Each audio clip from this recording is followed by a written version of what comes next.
What's up, guys? Daniel here. Hey, I just want to let you all know that the music that starts and ends our podcast is all from the band called Keeland. Kyle Ross was a guest on episode number one. If you haven't heard that episode, go back and listen to it. It was a great one. It's a great way to kick off the show. He was a wonderful guest, but his music is even better. So go check out Keeland Music Company is the old music, and then Keeland is the new music. All from Kyle Ross. Great music, Americana, rock and roll, country, kind of a great little mix of a band there. So go check it out. Get him over at Spotify or on wherever you pick up music, Apple Music, wherever. When I drive through Oklahoma, I can't help but think of you. And for reasons still unclear to me, we didn't much get by. We'd stack up like dominoes and we'd fall down each time.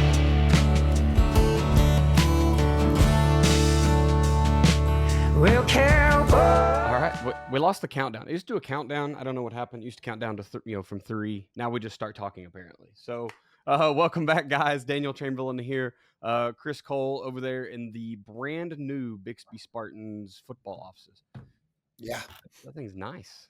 it's pretty like up to date. It's it's part of the reason I changed jobs, but it's pretty cool. They won you over with computers.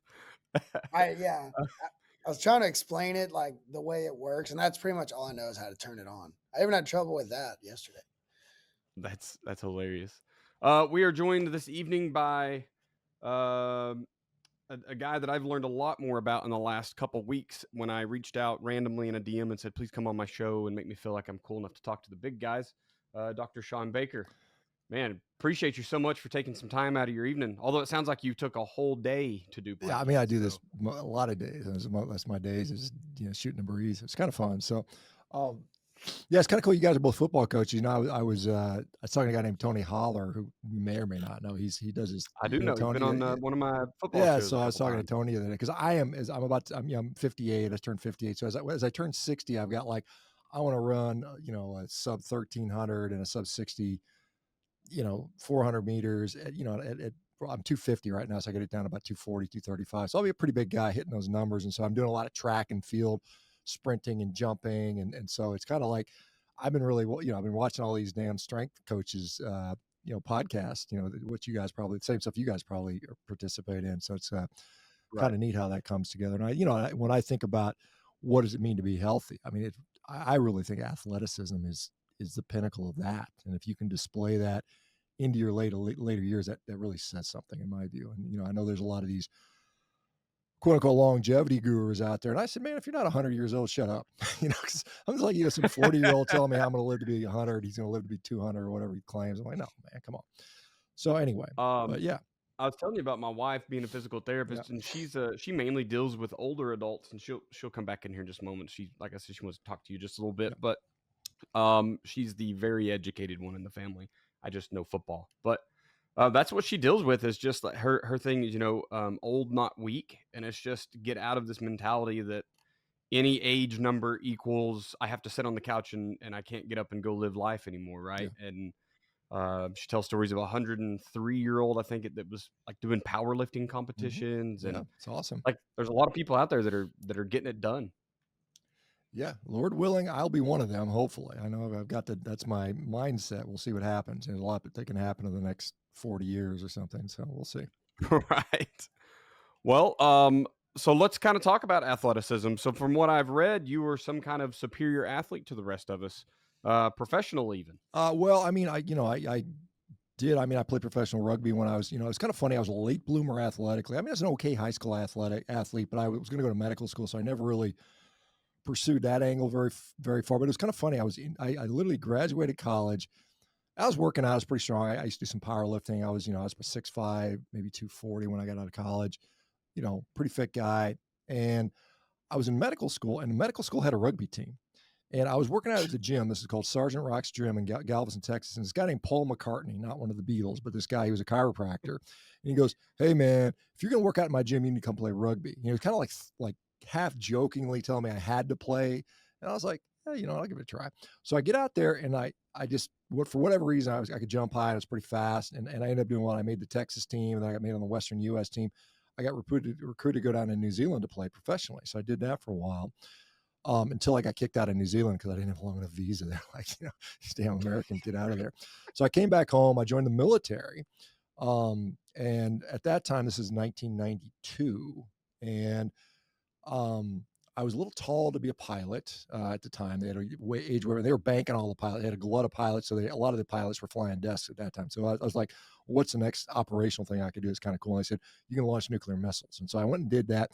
But I played rugby for the Armed Forces team. So that was like my real reason I can still, because in the early 90s, there was no decent place to play rugby in the U.S. It was like you're playing in the back of some middle school parking lot. You're playing like Denver's playing Dallas, some friggin' middle school. Fortunately, that's gotten a lot better for rugby. But then, so I came back, did that for another 5 or 6 years. And I remember I was 30 years old. So what happened was I started in medical school and I quit to go play rugby. That's what happened. I left to go to New Zealand. I was like, yeah, screw it. I can do medical school later. I want to play rugby now. I'm young.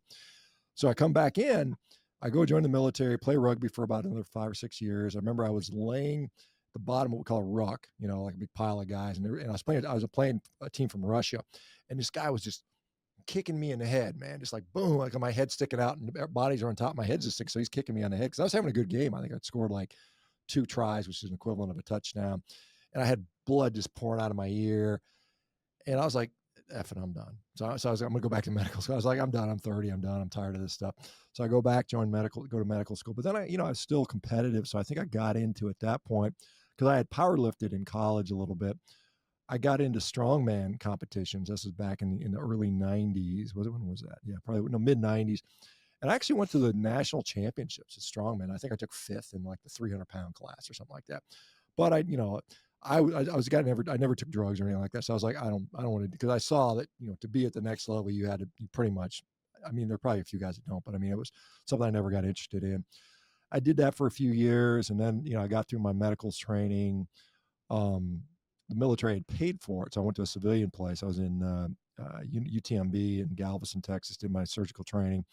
Came out, went back in the military, deployed to Afghanistan, did all kinds of crazy trauma surgery for a while, saw a bunch of blowed up dudes, it's kind of crazy stuff. I got all kinds of crazy stories about that. But, and then I was like, then I went into, what the hell was I doing next? I did the rugby, then I went back into powerlifting. I ended up pulling, that was in medical school. When I went back to medical school, I pulled 772 pounds deadlifting, which is pretty solid deadlift, back in the day as a drug-free guy.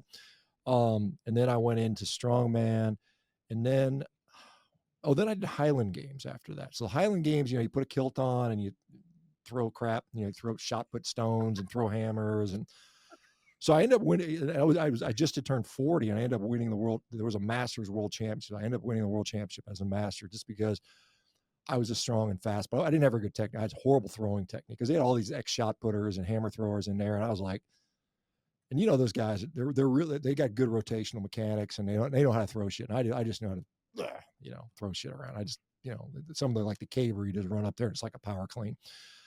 So I'm doing that stuff and I end up winning. And I did it for about 5 or 6 years. Won one world title and one national title and set a one world record in that sport. And then I was like 40, early mid 40s. And I was like, you know what? I'm tired of being 300 pounds. I was 280, something like that. I'm 6'5". So I was walking around 6'5", 280 for about 20 years, a big guy. And I'm like, it's just catching up to me. So I go on this crash diet. Like I'm going to eat really lean protein and leafy vegetables. And I worked out 3 times a day. I was wake up in the morning before I had to go to surgery and jump rope 3,000 times. On my lunch break, if I had a clinic, I would work out in the clinic. I come home at night, put my kids to sleep, jump rope another 3,000 times. I dropped from 285 to like 230 in like 3 months and I got really lean. I was lean. And the nurses were like, they were worried about me. Well, man, why are you sick? And then I was kind of grouchy because I was hungry all the time. And then, they were like, we like the fat Dr. Baker way better, because I was kind of an ass. Right. So anyway, I do that. And then at that time I picked up, what did I do next? I did some rowing. So I got into this concept too. I don't know if you guys are familiar with the concept too. They do CrossFit and all the rows. And I ended up setting a bunch of world records on that. I set like all the sprint records at 100 meter, 500 meter, 1 minute. Set a bunch of world records at that. And this is when I discovered carnivore. And, I've been training my whole life. I built a foundation of strength. But I mean, as a guy who was in his mid 40s, my knee was hurting. I had some war wounds, and sometimes you didn't feel like training. I could see I was just slowly getting weaker and weaker, as you would expect as you get older. And then I went carnivore, and that stuff just reversed. It was like I'm getting stronger again. I literally got stronger. I stopped hurting. I could train more. My recovery was better. And then all of a sudden, I was like, then I turned 50, and I crushed and I crushed all the world records that I had set as a 49-year-old. I just went faster. And so that's kind of my beginnings of this. And I started talking about carnivore diet on Twitter, and I convinced 100 people to do it. And we tracked their metrics, and like the average person lost 30 pounds, and their waist size shrunk by like I think it was 8 centimeters, and their blood pressure went down, and their heart rate went down, and everything felt better. And I was talking about that on Twitter at the time. I had like, I don't know, 3,000 followers, something like that. And then Joe Rogan somehow got wind of it, and he said, he sent me a text message, "Hey man, you want my show?" And I was like, I didn't really know that much about Joe Rogan at the time. I kind of knew he was a comic and did some UFC stuff, but I didn't really know about that much about it. I said, sure, I'll go in there. So and I was living in California at the time, and he was up in Woodland Hills, which is about it's about 2 hours from where I live. So I drove up there, hop in there, and just start shooting the breeze with the guy. And he's looking at me like I got a third eyeball on my head. I could tell. I mean, he's like, "You're fucking nuts, dude." So I was just like sitting there talking to him, and just whatever, hey, this is what's going on. And I'm a physician. I'm a legitimate, physician. I'm a reasonably intelligent guy. And, it's like, okay, that was weird. And then all of a sudden I got every vegan on the planet is like, "You're the Antichrist. And how dare you tell people that meat is healthy," and all this stuff. Lord's work. So anyway, that's where it started. And I've just since then, I've been back on Rogan again. And it's kind of funny. The second time I went on Rogan, I was like, kind of like lowballing, low key kind of talking. And he goes, "Oh man, talk to me about this everybody I put on carnivore gets better. I can't believe how great." He was like selling it harder than I was at the beginning. I was like, "Oh, that's okay, cool. This makes my job easier." But yeah, so I'm in it. yeah, so you're I'm probably making money. as a physician, I'm a physician, obviously I'm still a physician, and my my sort of my overarching desire and goal is to get people healthy. That's why you go to medical school in the first place. It's not to like medicine has turned into, as you guys know, it's a sick care model. It's not get people healthy. It's Medicaid, it's symptom. You play symptomatic whack-a-mole. Here's your pill, here's your procedure, blah, blah, blah. And there's very little emphasis put on actually, let's get to the root of the problem. You got somebody, why do I have, "Hey doc, why do I have Crohn's disease?" "Well, I don't know. Bad luck, genetic. We don't really know. Here, take these pills for the rest of your life. Take these shots for the rest of your life." You start asking why, and then you don't get a very good satisfactory answer most of the time. Most of the time it's like, "Well, what can I do about it?" "Well, just take these pills the rest of your life." That becomes really frustrating for patients because they're like, "I don't know why it's happening. I don't know. There's nothing I can do about it. And I'm dependent upon some doctor to prescribe me pills." It's a really weird situation. It's a bad, and it's depressing, quite honestly. So we founded a company, and this is the thing. Instead of just standing there bitching about it, I remember when I was in the military, we had a colonel, and he's not the first guy to say this, obviously. He said, "I don't mind if you bring me problems, but you better bring me 2 solutions, at the same time. Give me some options. It's not my job. You put that monkey on my back. You got a problem, tell me what are the possible solutions, and then maybe we can work something out." So instead of sitting there and shaking my fist at the TV screen or the internet, I said, "Well, there's a problem with healthcare. How can we fix it?" And so we started this company, Rivero, and we've been, literally taking people and getting off medications, literally like quote unquote curing their diseases, which is really fun. And being a surgeon, it was cool. It's definitely cool stuff. You get to do stuff. You're in the OR, you got the music cranking, you're having a good time. No one's messing with you. It's cool. But I had fun doing that. But I didn't as much get the level of satisfaction I do now. Like today, I'll get people like, I was suicidally depressed.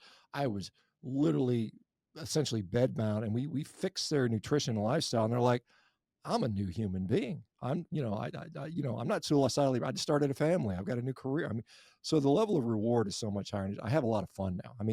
Not that I didn't have fun doing orthopedics, but it could grind you down, man. A lot of physicians are like, "We're burned out. We're tired of the system. We're tired of our patients not being compliant. We're tired of the insurance, all that crap." And so I've got away from that stuff, which is really, in my latter half of my life, I'm enjoying that. Hopefully, maybe it won't be my latter. I got more. I don't know. We'll see. So I have to ask, like, has your reputation taken a hit or anything in the medical world because you're kind of the one breaking out of the just give them pills mentality? Yeah, I mean, there were some, some folks. I mean, there are people that are very critical of what I do. I mean, and they're conventionally trained physicians, and I certainly was in that camp too. And when I first heard about these nutty people eating just meat, I was like, you guys are nuts. I mean, what, you're going to get scurvy? Where's your fiber? Where's your phytonutrients? Where's all your fruits and vegetables and antioxidants? All that stuff that you think about. And so people that have not been exposed to it, hear about it for the first time, the natural instinct is, my grandmother told me to eat my vegetables. My mom told me to eat my vegetables. Don't I have to eat my vegetables? I mean, we've got it sort of beaten into our brain through years of cultural conditioning. And then of course, the science, the epidemiological associative studies will say, the better outcomes with people who eat, fruits and vegetables and on and on. We can go into some of the issues with that. But, what was I going to say? Oh, so within the medical world, when I started out, 99.99999% of the people thought I was nuts. Now it's only like 99% of the people, so we're making progress. And I literally, Right. I mean, we've got physicians that are just dying to work for our company now because they're seeing what we're seeing. It's fun to be a physician when your patients actually really getting health. They're not just medicated, right? So it's changing. I mean, the perception is changing. I mean, obviously, this is the response that Rogan had in the 6 years intervening between the first time I went on and the second time I went on. So there's definitely been a shift in the people that care. Most people, but the reality is, most people don't even think about nutrition. It's like when they go to the grocery store, it's like, what tastes good? What's it cost? That's the decision-making model. And when Yeah. when that's your decision-making model, you don't care about some wacky guy just eating meat. You don't even heard of it. But I mean, the people that actually are taking the time, and particularly people that are sick and suffering, that are just desperate for some kind of solution, those are the people. I mean, I just talked to a lady, your wife will appreciate, she has EDS, Ehlers-Danlos syndrome. She also has OI, osteogenic imperfecta. Went on carnivore, stopped. She no longer subluxes or dislocates, and she no longer breaks her bones. And I'm like, these are genetic connective tissue and skeletal disorders. I don't even get how this works. But it's working for people. So it's really fun stuff. So we're, and like I said, we're kind of on the cutting edge of backwards technology because, food is not high tech. It's like the cutting edge of basic technology, I guess. I'm going to try to slide Miss Mike over so she can ask her a question. Sure. Yeah. So that whole process of what you're just talking about kind of goes into some of my questions as far as, like, I saw on your Instagram, you had it posted, and the company that I talked for that Daniel mentioned before we started, the Institute of Clinical Excellence, a lot of times we promote this advocacy question towards our patients of, are you a healer or dealer? Or like, is your physician a healer or a dealer? And I saw you posted that. I'm like, this is right in line with what we talk about. But it's like, how do they identify if they have a healer or a dealer? And it's right in line with what you were just saying. Like, what are those lifestyle behaviors? And did your physician go into those first, or did they get out their prescription pad first? And so did they ask you how you're sleeping? Did they ask you what your nutrition's like? Did they ask if you were exercising, or if you had ways to control your stress and manage mindfulness and all of those really lifestyle behaviors? Like, did they go into any of that? And in our area in rural America, the answer is always no. Like that was not a conversation they had because they're either too busy and don't want to spend the time it takes to have those conversations, or they've been inherently like they either learned it from the people they trained with, or they've just gotten the habit of grabbing that prescription pad. So I guess my question to you is, did you, and you kind of mentioned this a little bit of you've gotten away from some of those things, but did you go to a med school that really put people, like, listening to what their patient is saying first and developing a plan of care for them? Or did you kind of have to develop that on your own and find out how to do that from you learned what not to do as opposed to what to do? Because it does seem like physicians are so ingrained to make things better, and people want the quick fix. So usually that's a pill instead of a lifestyle behavior. Yeah. So when I was, like I said, I started medical school in the 80s. I quit to go play professional sports. I came back and restarted in the 90s. So it was like a 7-year gap. And I remember back in the 80s, as a medical student, I was rotating through like a primary care. Like, we were spending time with a family physician. And I just remember them being unhappy. their patients weren't compliant. Oh, they weren't taking their pills. They weren't getting better. So they're constantly like blaming their patients, and they seem kind of miserable as primary care physicians. And so that kind of influenced me. And then the reason I went into orthopedic surgery is because I was an athlete, and I was like, this is, we're dealing with, torn ACLs and, that type of stuff, blown out biceps. So I identify with that. And the reason I thought, well, I'm going to go into orthopedics, and it's all going to be like, sports injuries and trauma and cool. And I got to deal with the chronic stuff. But nothing could have been further from the truth, because 80% of walk through my door was, oh, my knee's been hurting for 10 years. I got rotator cuff tendonitis. I've got chronic, carpal tunnel syndrome. And that, honestly, most of that stuff is just lifestyle. It's just the orthopedic manifestations of poor metabolic health, right? So but I mean, I'm sure they lip serviced a little bit. It talked about, develop a model with your patients and do this, but you never really learned. I mean, it was kind of touched upon, but they never like demonstrated. It wasn't like, oh, we're going to spend the time. And, a little bit on pediatrics. I remember we used to hate, because they're like, are you on well water? What kind of pets you have? Well, why the hell are we asking these patients this? The kid's in here with, a CSF leak, and it's like, why the hell am I asking about his well water? But so it was taught in a very basic, underemphasized, the meat and the potatoes of the stuff was pharmacology, pathophysiology, anatomy, that type of stuff. And you really were steered into that, because you're kind of funneled into this treatment algorithm. Here, what's the pill? What's the potion? What's the procedure that you can do? The lifestyle stuff, you just don't have the support for it. There's no like, we tried this lifestyle intervention for this disease, and this was the result. That we never learned that stuff. There's none of that that's taught. And so the biggest aha moment for me, I remember, was, I'm an orthopedic surgeon. I'm busy. I'm one of the busiest surgeons in the whole state. I was practicing in New Mexico. I was like the busiest, literally, I had one of the busiest practices in New Mexico. I was a real popular guy. A lot of people wanted to, I did a lot of surgeries, and we had, a lot of fat people who need surgery, need knee surgery. We had a lot of fat people who need knee replacements, because honestly, they're too fat, right? So I hope it doesn't offend anybody. But and what was going on was, they were like, well, we got all these people, and the obese people have higher complication rates. They have higher risk for blood clots, wound complications. They wouldn't, range of motion would be limited. So we're like, as a community, we all got together as orthopedic surgeons, the 25 of us or so that were in the local community, said, we got to do something about all these damn fat people. And I'm not saying this in a derogatory manner, but that's just the way people talk. And so they said, well, here's the deal. We're going to make a community stand that if your BMI is over 35, class 2 obesity, you don't get surgery until there's been a valid, verified attempt to lose weight. So we would institute that, but they were like, well, how do you do it? There wasn't any guidance. It wasn't like, put them on this diet, or here. It was just, you're left to your own devices. And at that time, I was on a low carb ketogenic diet, and I said, you know what, it works pretty good for me. My appetite's pretty well controlled. So I was starting to offer that to my patients, and like 20% would do it. Most people are like, hell, I ain't changing my diet. No way. I had people that cut their leg off and they wouldn't stop sucking down Coca-Colas because their diabetes was so bad. I mean, I'm like literally like, I just cut your leg off and you're in here sucking down a Coke, really? But they're addicted to this stuff. But about 20% of the people would, take me up on the diet, and I would like, hey, come back in 2 weeks. Let me see what's going on. And more often than not, they would say, and these are people that I had on the OR schedule for a total knee, bone-on-bone arthritis, severe, whatever, medial compartment, whatever. And they come back and say, you know what, doc, the diet's going okay. I've lost a couple of pounds. Maybe they lost no weight. And they're like, but my knee doesn't hurt.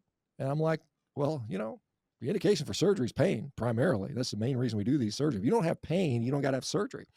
So I ended up starting to cancel surgeries, right? So I was like, well, take him off the schedule. He doesn't need it. If he's not hurt, I'm not going to operate him. I can't make no pain better. I'm going to make him worse, right? So I started doing that for a while. And then it started dawning on me. I'm like, you know what? I bet we could probably avoid quite a few surgeries if we really did that. So I started to kind of get just the inkling of an idea. And I didn't have any resource. I didn't have anything. I was just like, hey, go watch this video. Hey, go read this book. And I remember petitioning, and I was the head of the department. I was the head of the orthopedic surgery group at this time. And I remember going to the administration. I said, hey guys, this is really cool. I'm seeing some patients where lifestyle is actually, having them avoid surgery. I would like to spend a half a day a week, doing some lifestyle counseling. And I was met with a resounding, not no, but hell no. It was just like, we don't pay you for that, just shut up and cut people open, and this is what went to me. And I kind of like, well, this is bullshit. And so I, kind of just kept going. And then all of a sudden I was like, you know what? I told my nurse, hey, I said, Karen, just open my blocks up. I'm just going to do this anyway. And then I got, I got in a big long fight with the hospital. I ended up leaving the hospital, had my license suspended for a period of time, which I ended up getting right back. It was just a whole, shit show. But yeah, I mean, I was just like, the medical system does not want that because it's not profitable. I mean, you got to remember that the art of medicine, the practice of medicine is now the business of medicine. And if you don't make money, then it doesn't matter if it helps people. It's like, you got to make money first. And I realize that. And, I mean, the old the thing is there's no money in sick patient or healthy patients, and a customer cured is a customer lost, all that. So it's all true. I mean, it's all true. And if you're going to be part of the allopathic mainstream medical system, that's the system you're in. And so, if you do want to do something else, and you got to go outside the system, and that's what we're creating with what we do with our company. So anyway. Well, we'll do a lot more research into your company. I had seen the name, and I'm sure I heard you mention it on Rogan, but I've just jumped into the diet, and it was more of just a something to do on January 1st, I guess. But tastes good. Tastes good. You say you're sugar. You're like a sugar addict though now, man. You're like, oh, look, I'm a tortilla guy. I love tortillas. I wrapped my Thanksgiving dinner in a tortilla. Yeah. Like, what was it? Turkey? What was it? Was it like turkey and pumpkin pie and a tortilla, maybe? Everything. Yes, all of that. Cranberry sauce, it don't matter. Put it in a tortilla. It's delicious. And that's how I've worked for years. And that was been my craving for the first 2 weeks. But that's pretty well gone. And now I just have the dumbest sugar craving. Yeah. And I'm not a sugar eater. Like, you're probably just low on energy. I mean, I don't know if you're losing weight or anything like that. If you start losing weight, obviously there's an energy balance issue that's going on there. And sometimes people are just not eating enough, and they just got to, they might have to, you might have to end up eating 3-4 pounds of steak a day just to keep that stuff at a bay for a while. Now, the good news is, and I don't know, if you have a reason, you may be healthy, you don't need to do that. And I'll be the first guy to say carnivore isn't for everybody. Not everybody needs to do it. I primarily promote it as a therapeutic tool, 3 months, 6 months, a year, whatever, fix your problem. And then you can transition away if you want to. A lot of people just don't want to. I've been doing it for 8 years just because I like it. It's easy, it's convenient. I don't think about it. I mean, every once in a while I'll have something off the plan, but I like eating steaks every day. It's so damn easy. It makes my life so much easier. I feel great. I perform well. As an old guy, it's nice not to have aches and pains. When I'm almost 60 and I'm like, I'm trying to learn how to sprint. I got some blocks. I got to learn how to run out of blocks. And so that's not typical 60-year-old behavior. Most of it's like, I don't want to do anything. So, right.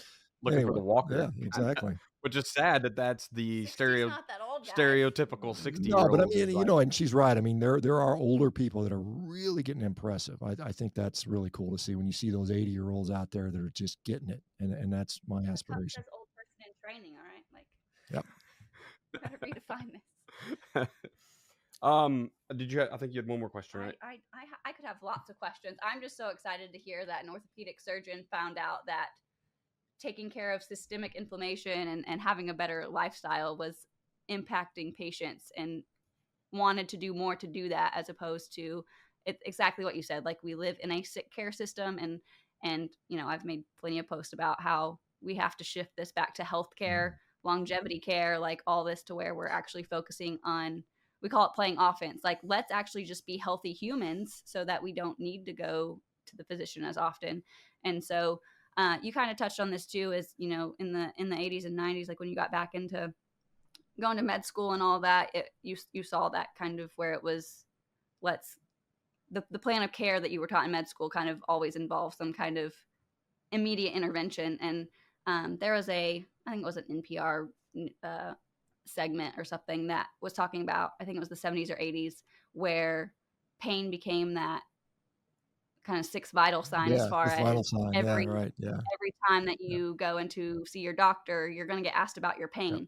And so there was this very big push of, if you don't have pain, then you don't need to see the doctor. So then, or everyone's bringing up pain, so clearly there's a pain issue, but if it's not something that you can write a prescription for, what do you do for them? And so everyone wanted this immediate cure for what was going on.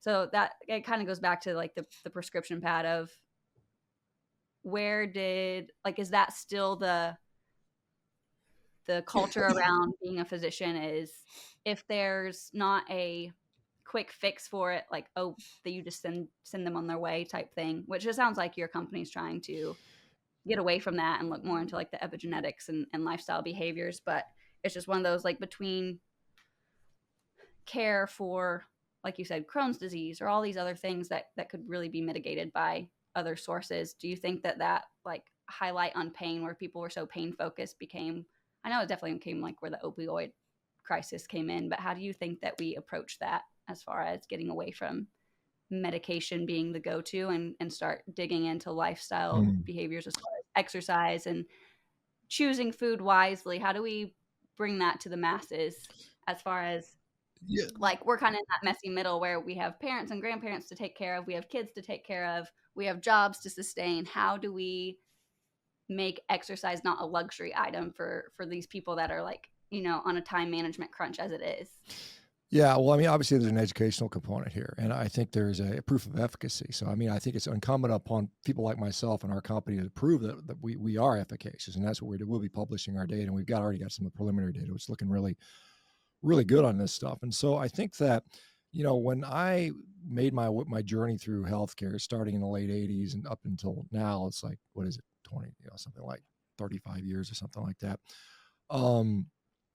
The term disease management didn't exist when I first started, you know, and then I started hearing this disease management, and I was like, what is disease man? What does that mean? Oh, it means we just medicate people's symptoms for the rest of their life. And that's literally what healthcare has devolved into. It's just like, you know, we're going to, like I said, symptom whack-a-mole. You got heartburn, here, take this pill. You got knee pain, take this pill. You know, the knee pain pill made you have, you know, an ulcer, take this pill. You know, it's on and on and on. And so, yeah, I mean, there was this know your numbers campaign. You know, pain was the fifth vital sign. So yeah, we become extremely focused on, does that patient need pain medicine? Oh my God, I don't want to miss that. I'm a bad doctor if I don't ask them about their pain and they need to be on narcotics. And, you know, we had I think that was, you know, that whole Purdue pharmaceutical company where they kind of drove that, because the pharmaceutical companies drive sort of the medical paradigm in many ways. I mean, physicians are basically subcontractors for the pharmaceutical companies in many ways. I mean, a lot of them don't, it's not something like we sign, I want to go work for whatever, you know, Pharma or Novo Nordisk or something like that. Some gleefully do it. I mean, there's some guys that are just cheerleading like the Ozempic cheerleaders. I mean, it almost drives me a little crazy when I see these people. Oh, it's the greatest thing in the world, you know, and they're just, they like, when you talk about diet and say, hey, I got a guy's on a diet and he lost 50 pounds and his knee pain went away. Oh, that's all anecdotal BS. You start hearing these same physicians with, oh, I got a patient on Ozempic and they said they don't feel like drinking anymore. Isn't it great? I'm like, is that anecdotal too? So, I mean, you see the sort of the hypocrisy around these types of things, because it's like, you know, again, this is part of the utility of being a physician. A physician has the unique superpower of being able to prescribe drugs. No one else has that capacity. You know, it's like, you can't go to your high school football coach and get pain meds, at least in the US. Maybe you could, or, you know, maybe some are doing steroids or whatever. But I mean, in general, you know, it's kind of that protected, you know, ability that you have. And that's what kind of separates you from the rest of the people in a way, the underlings, if you will. And I'm saying that in a very joking way, but I mean, so you've got this thing that only you can do. So that's what you're going to do. Anybody could tell you to eat better. You don't need to be a doctor to tell somebody to eat well. I mean, so what the hell is the point of being a doctor if that's the way you can fix things? So it's kind of this weird situation here. But, you know, what was I going to say? Yeah, we talked about disease management. Yeah. So, I mean, I think you know, the whole like in our company, and I tell the patients, I like seeing you. I talk to them every week. You know, I have a big Zoom meeting. We have a bunch of patients there. And I talk, you know, you get to meet a few of them because they're there. And I say, I hope in 6 months I don't got to see your face again. I mean, I mean it in a loving way. I want them to get better so they don't need us anymore. And that's what we should be doing. Whereas in healthcare, it's like every year I'm going to the doctor and get my labs drawn so I know what drugs I need to be on, you know, or whatever. I mean, it's an opportunity to be drugged, right? This is what it is. This is what these yearly labs are for. It's like, oh, hey, your LDL is a little high. Let's put you on, you know, Lipitor for the rest of your life, right? You know, it's like, this is the model that we live in. And, you know, like I'll tell you guys a funny story. You know, because a lot of people have, what about cholesterol and all this steak and saturated fat? And we can definitely talk into that for a long time. But so just give you an interesting anecdote that I did myself. So I have a cholesterol meter at home. I can check my own cholesterol. It's considered very accurate. It very much matches what you do in a lab within about 5%. So I was up in Canada. I was skiing up in Whistler, and I came back, and I tested, I tested it, and my total cholesterol was 154 milligrams per deciliter, which is normal. That's like totally cool. No one would, and there would be no physician in the world would question that. They'd say, "Oh, that's great." So what I did, and I kind of just did, I wasn't really thinking that much about doing an experiment. I said, I didn't eat anything for 18 hours because I was driving. I had to drive back from Canada, and I live in Washington State, and I was like, I don't feel like eating. And so I just kind of fasted for about 18 hours, and then I worked out. I went and got the workout in, somewhere in that intervening time. And then I said, let me just check it again, see where it is. It went from 154 to 345 in 18 hours. Cholesterol, 200, almost a 200-point swing. And so you're like, which one? Which one do I go with, right? I mean, if I was at the doctor's office on the day after, when I've been fasting longer and it's 345, the doctor would be like, oh my God, you need to be on all these drugs, and we need to get your cardiology constant, and let's do a stat, send you to the cath or something. You get the over response on that. And so you're kind of like, you got to understand what it means to be healthy. I think we have to understand what it actually means to be healthy. And it's not what your labs are or this or that. I mean, we have these tools, but if you look at the population, even though we have all this technology and assessment tools, and I mean, there's some, with strength training, and, you guys know, you got all these new performance tools you have, and strength metrics, and you can measure fly tens and, GPS trackers and all the crap that they have now. But I mean, from a health standpoint, people are no healthier now. There's more people with chronic disease, more people with obesity, more people with diabetes than ever, despite the fact that we have all this technology and all these drugs to treat them. It's not like all these new diabetes drugs have created less diabetics. No, what's happened is we've created more diabetics, right? So this system is incredibly broken. And, we have to, as physicians, it's partly, it's not, there's a ton of administrators and all this corporate capture and, pharmaceutical over direction and all that stuff.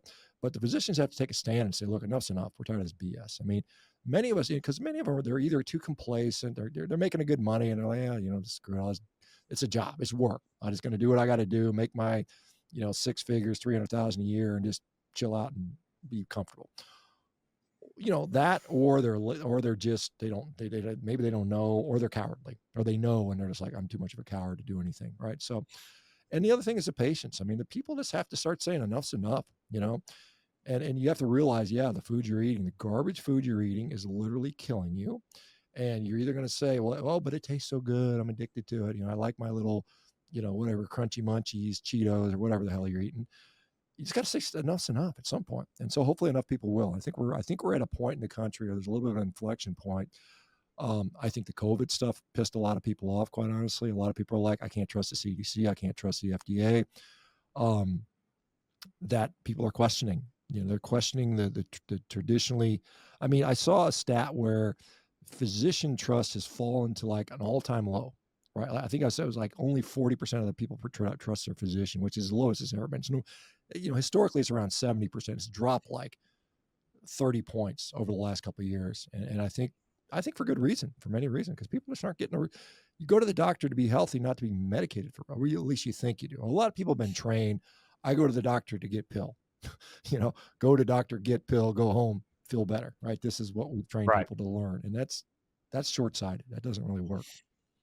I think it's, to me, a couple points here. One, it's a little bit like Icarus getting too close to the sun, right? You talked about how it was a system that, we give pills so that you start asking about people's pain so I can give them a pill. Well, now there's so many pills in this chain of medicine that people are finally like, what you said just a moment ago. We've got all this diabetic medicine and all this ways to treat it and get rid of it, but yet there's not less diabetics. There's more. Like, I think people, it's just kind of snowballed to this point. People are like, hey, it's obviously something's wrong. We can't have this many more unhealthy people if medicine is really curing us. So I have kind of a question on just, you talked about doctors just won't stand up whether they're cowardly or whatever. Another system that seems really broken is like the student loans thing, right? Just going to college costs so much money, especially if you want to go to medical school, something that's an extended period. You get into 8 years, 10 years of school or whatever. And so now they have to be kind of chained to these. You roll out of medical school and you're $300,000-$400,000 in debt. What are you going to do with that? You can't say no. I'm not going to do that. It's hard for you to okay, we're going to pay you, we're going to pay you $250,000, 300,000 if you're like I was making 600,000 a year as an orthopedic surgeon. It's a pretty highly paid specialty, but there's a lot of folks that are in there that are like, I can't escape. I got a house, I got kids. I deferred all this income for, my training was 15 years. I mean, it was 15 years where I was making minimum wage, right? As a relatively educated professional type of person. So you're like, I've got all this deferral of reward, and now I've got all this debt plus attached to me. So I'm stuck. I'm stuck in this system for good or bad. So I just grin and bear it and do the best I can and don't rock the boat, because if you get kicked out, man, it's tough. I can tell you, somebody that went through that. It's tough, man. Yeah, it's just like, it's such a almost vicious circle to hear that, like, the medical professionals are caught up in this same circle of like, yeah, I know what's best. It's the inconvenient truth that you have to change your lifestyle. You have to do something different that's healthier rather than just be medicated. But these doctors are trapped in there. It's like you said, like, whether it's cowardice or it's, the need to keep up your lifestyle. Like, it's really sad to me to hear this coming from a guy, like a dude that's willing to stand up and give people like I said, it's, to me, the inconvenient truth for the majority of people. It's like, yeah, if I eat bad things or if I drink bad things, have bad lifestyle, then yeah, my quality of life is down. You can get a pill and whatever, but it's not going to be long-term beneficial for you. Like, it's just cool to hear a guy that go out and say these things like what you're doing. Yeah. Well, I mean, in part, it's, like I said, and you guys touched on this earlier, like when I was training, and you kind of, what about lifestyle? And the old school doctors say, that shit doesn't work. You tell them to go, and it never works. It may happen 1% of the time. So it's not worth my effort, is what you're being told. Because what did you tell people? Well, you need to eat a little less, eat a bunch of salad and stuff that nobody wants to eat anyway. And so the success rate is really low. When you tell people restrict their calories, eat a bunch of low-fat salad, nobody wants to do that. I mean, it's like, I can't do that. I tried to do that. I was miserable. I could do it for a couple months. I lost some weight, but I was friggin' miserable. So the vast majority of people can't do it. And therefore the conclusion is, well, it doesn't work anyway. You can try it, but we're quick to fire up the pin. So now we have Ozempic or, the GLP-1s. And so now everybody's like, well, we'll just do that. It's and you got to stay on that for the rest of your life. If you come off that, you gain all your weight back, and not to mention all the damn side effects, gut being paralyzed, going blind, pancreatitis, cancer, whatever. So, not to mention the fact it costs $1,000 a month, that our taxpayers are probably end up having to pay for.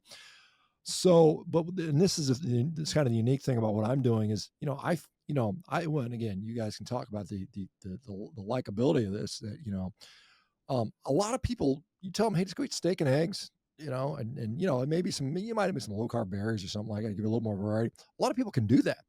They're like, yeah, I could eat steak every day. That's not hard. I enjoy it, particularly dudes. I mean, like, shit, yeah, I'll eat steak every day.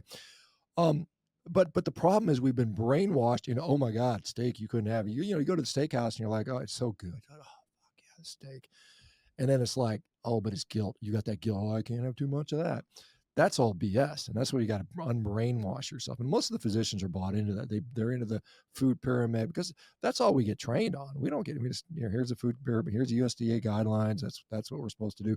That's what the science says. And I'm a scientist, and I represent medicine as a doctor. So that's what I'm going to recommend, or some plant-based nonsense, which is, I'm obviously critical of that stuff.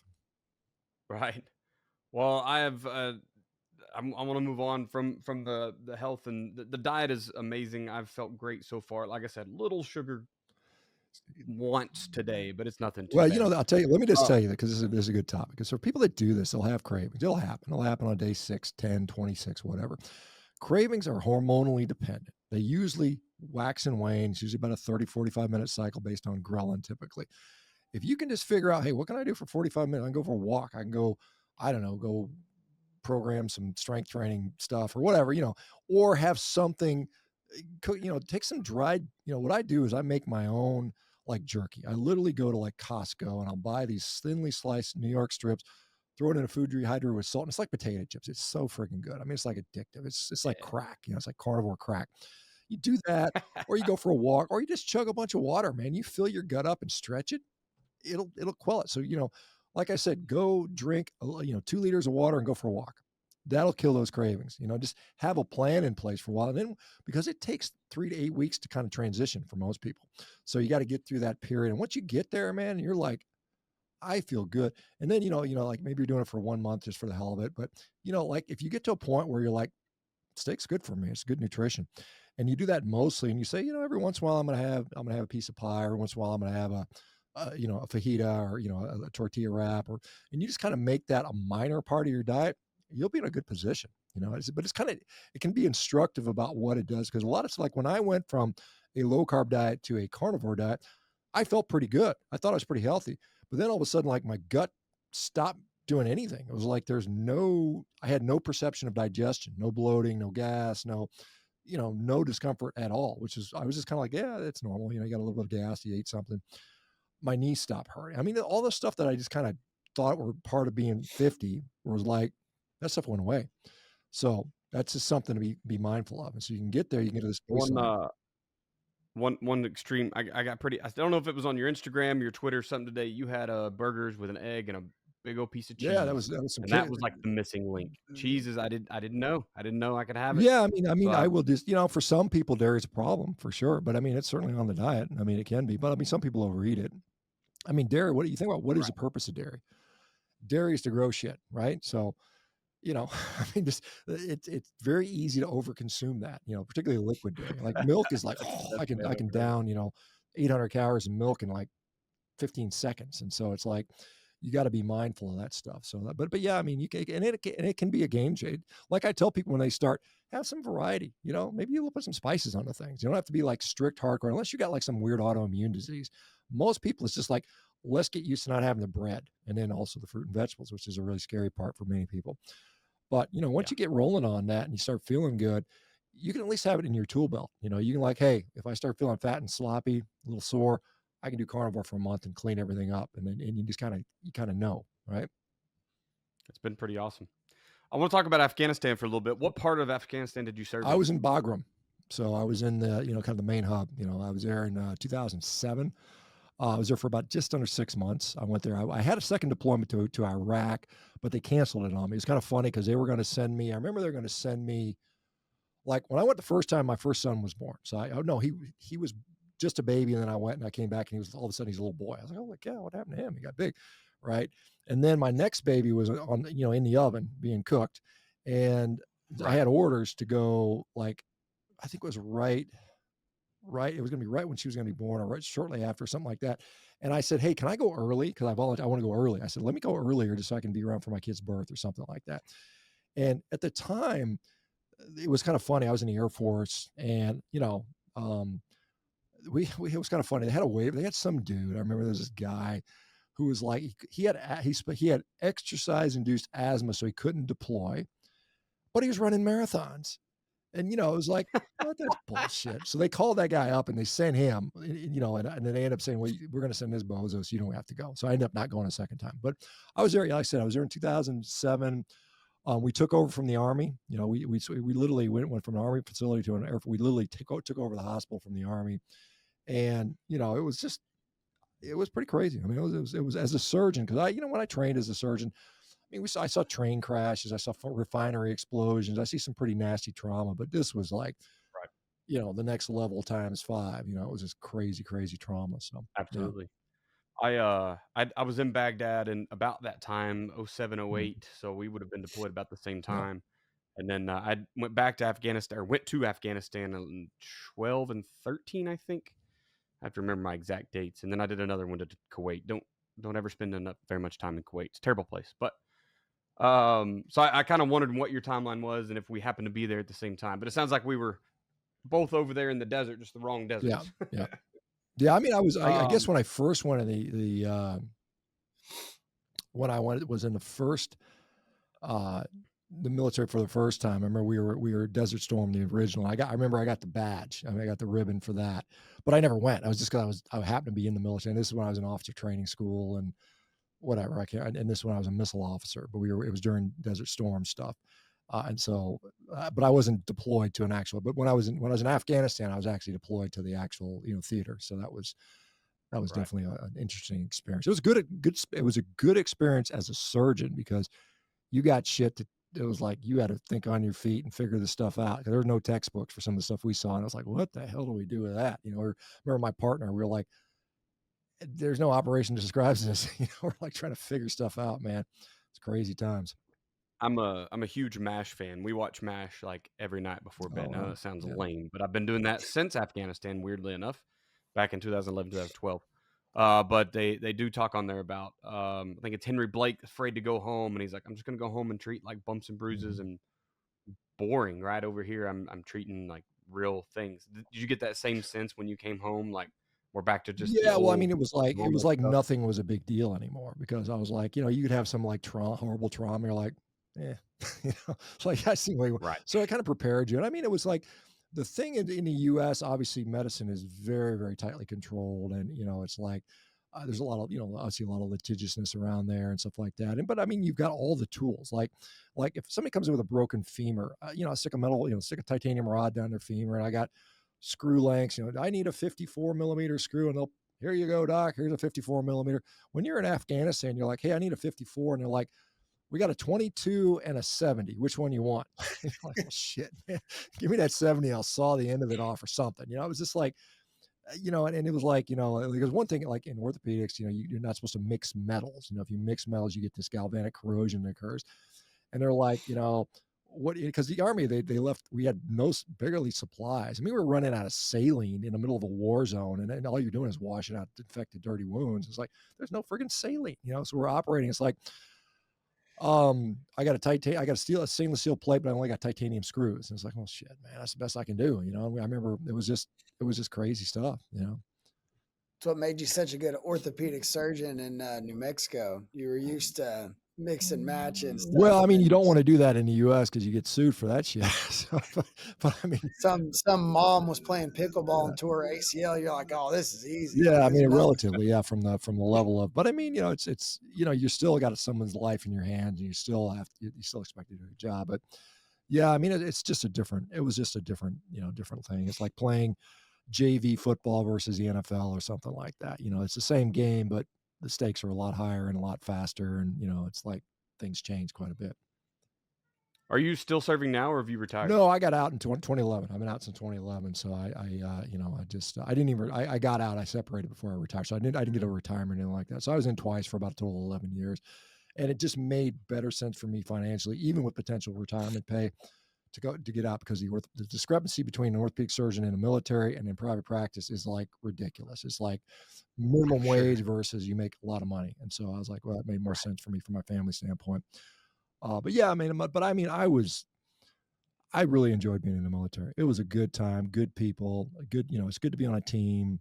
Um, I'm glad I did it for sure. Absolutely. I gotta ask about Rogan. I know you kind of went into him earlier. What is that whole situation like? Like he invites you in. Uh, what is the whole just getting to record in his studio? I'm sure it's amazing. I watch almost all of his shows, so I'm super Yeah, interested I mean, about it's kind kind of of the way funny. he You think operates. he'd be nervous. I just was like chill. I mean, I was like, because he's pretty chill dude. He's like, hey dude, what's going on, man? Let's just shoot the shit. I mean, whatever he appears like on camera is like what he is in real life. I mean, there's no like That's good persona. to hear. That's him. He's just, and that's what makes it easier. And when you're just yourself, it's easy, right? And so, Yeah. like the first time, it was kind of funny because when I went there in 2017, I remember I was getting a little message on Twitter. It's like, hey dude, you want to go on the show? And I'm like, yeah, that sounds cool. So I said, and then I didn't hear back from him. And it was like, he was like, come, and it was kind of funny. It was like, can you come on October 13th? And I literally had like a vacation booked to Hawaii then. I was like, oh man, Joe, I'm going to be on Hawaii then. Is there any other dates? And he goes, oh, we can do this day or December 7th, December 13th. And I say, hey, let's do Pearl Harbor Day, December 7th, right? The day they'll be remembered in infamy, the FDR thing. And he's like, when's Pearl Harbor Day? I kind of laughed because he didn't know the date. And I was like, isn't that supposed to be etched into everyone's brain? December 7th is Pearl Harbor Day. Right. So I do it on Different December generations, 7th. I guess. And, I just drive up there and, we get in there and, we just shoot the shit. And I didn't, I wasn't there like to defend what I was doing with all the scientific literature. I was like, because then everybody's like, well, where's your studies? And I'm like, man, I'm just telling a story. This is what happened to me and what I've seen. So the second time, like, and he, I mean, literally he was like, you just eat meat. What's wrong? He was kind of, you could tell he was thought I was nutty. I mean, he was, we kind of meshed a little bit because I like to work out. He likes to work out. We talk some of that stuff. We're the same age. He and I are basically the same age. I think about 6 months older than Joe is. And so, then the second time, and it's not like, he's very he's like, he doesn't like people telling him they want to be his guest. He's like, I hate when people like beg to come on my show or somebody suggests. He just like, I ignore that shit. I just bring people on when I want, what I want. And so it's kind of funny because I talk. He occasionally will text me. He'll send me a message once in a while. Hey, like some stupid vegan video he'll send me to make fun of, or something. So and I said, and so a lot of times I've seen stuff that I've told him. I've seen him talk about on the podcast. So I know he's like listening. And he's still like, he had a friend of mine, Bert Soren, who's a Sornex. I don't know if you guys are familiar with Sornex strength and training equipment. I was at Summer Strong, and he had Bert on. Bert's kind of a hunter dude, and they were talking about me at the end of the show. They were talking about me. Hey man, what do you know about Shawn Baker? He's crazy. He eats meat. He's a strong dude. Whatever. But so the second time, I was doing jujitsu, and I've been doing it for, I don't know, a while. And I kind of injured my neck. I was, I'm an old guy. I think I was 56 at the time. I'm a big, strong dude. So everybody goes hard. All the young dudes, man, they just go balls to the wall when they go at me. And I'm like, oh, fuck. So I gotta go hard back. I'm like, I guess I'm a little bit of pride. So I remember I was going with this collegiate wrestler, dude. And I'm 250, 260, and he was probably 220. And he got behind me, and I was like, oh, fuck. So I go to what we call turtle, and he pulled my arms out. And I land on my head and crank my neck forward. And I just feel this weirdness. I was like, oh, that felt weird. And I said, hey, hold on, stop. And then I got back up and we went back at it. And then I was kind of pissed. I remember I threw him on the ground. I was like, fuck it. And I got him down. And then I was fine. And then I went the next night and I rolled again. I remember because my wife was out of town. I'm like, yeah, I'm going to do jujitsu every night when she's out of town. Because I have to, when the wife's in town, I got to be like, I can only sneak out so often. So I go back the next night, I roll again. And then the next day I woke up and I had this horrible, horrible neck pain. I mean, it was like, it wasn't so much neck pain. My neck was sore, but my arm was on fire. So I knew that I felt like I'd herniated a disc in my neck. And that's what had happened. I had a little herniation in my between C6 and C7. So I had this radiculopathy at that. And so I was talking about it, and then Rogan saw that and he goes, hey dude, he messaged me. So, hey man, I got some guys that can do some stem cells in your neck. Why don't you come to Austin and we can do a podcast? I was like, yeah, sure. Sounds good. So I did, I went to whatever, it's Brigham Bueller's company. I can't remember the name, but anyway, so Joe's always talking about these guys. So it was probably 3 months, but by the time the show occurred, it was in August that I injured myself. And then it was November that I went on Rogan. By that time I was mostly healed up, and because the natural course of history of a disc herniation is improvement in about 3 to 4 months. So I was like 95% better. So the stem cells were like, I don't think they did anything. And I'm not that convinced that they do anything anyway. But anyway, I went back on there and he was just like, but the reason I went on there was just because he was trying to be a nice guy and reach out to me. So it was just like, it was like, yeah, man, let's go do that because I hadn't talked to you in a while. And so, yeah, nice guy. I have a lot of what's that? You talked about Sornex. Do you know Bill Gillespie? Have you worked with him at all? The name sounds familiar, but I can't think off the top of my head. I think he's one of the strength coaches for them or something. He was the bench press world record holder for a while. I don't know that he still holds it. Maybe for certain age classes. Is he an older guy? Yeah. Is he like 60s or something like that? Yes. Did he bench like 1,100 pounds or something like that? Like a lot. Yeah, yes. I met him. I did meet him at Summer Strong. Yeah, I met him there. I remember that he's a big guy. He's all red looking. He's like a real red color dude. He's a huge man. Yeah. I talked to him for a while. I talked to him. I can remember his name though. But yeah, I met Bill. So yeah, big strong dude. That's awesome. So you really you kind of like ran through your sort of like athletic achievements early on. Is there a certain one that you're more proud of than others, or one that you're like, man, that's the one that I'm like really happy Yeah, about? I mean a couple. I thought it was pretty cool that I could deadlift 350 kilos as a drug-free athlete. I thought that was that was a pinnacle. And honestly, I was kind of pissed because right after I did that, I started my surgical residency, and I basically got no sleep for the next 5 years. So I think had I had another year or so of training, I could have pulled 800, which would have been, that's pretty elite, I think for most people. But, so I'm like, I'm pretty happy with that. I mean, I can still pull sixes and stuff like that at close to 60 right now. And so, I don't know. I mean, winning world championships, in Highland Game was pretty cool. I remember the one time I set a world record in this stupid event. It's called the sheaf toss, where you basically take a pitchfork and you throw this big old bag and you throw it over this bar as high as you can. And the world record was like 35 feet. And I was okay. I was like, throwing it like 31, 32. And some guy like, hey man, I think you're doing this wrong. Check your technique. And I literally did that. And the next throw, I threw the world record. I was just like, oh, shit, thanks, man. It's like, cool. Thanks for the tip.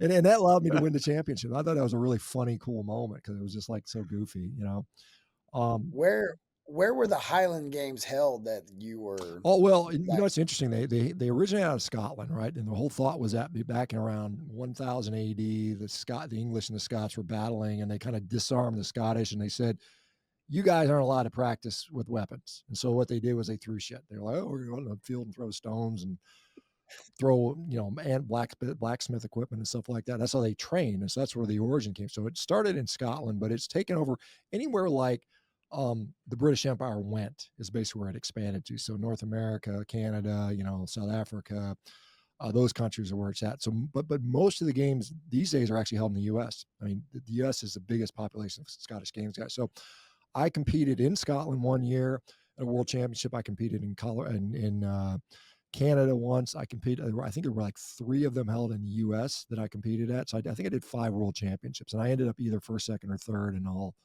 in those, over the years. But the funny thing, because I had never had a throwing background, because, the hammer throw, the weight for distance, it's like discus, hammer, and shot put. And the guys that have done that stuff were just, they're miles ahead of everybody else. And I was just trying to learn how to rotate correctly and that type of stuff. But I was strong enough that I could just kind of, there's a couple of events that are just pure strength, throwing the caber, and there's a weight for height where you take a 56-pound weight between your leg and you hoist it over a crossbar.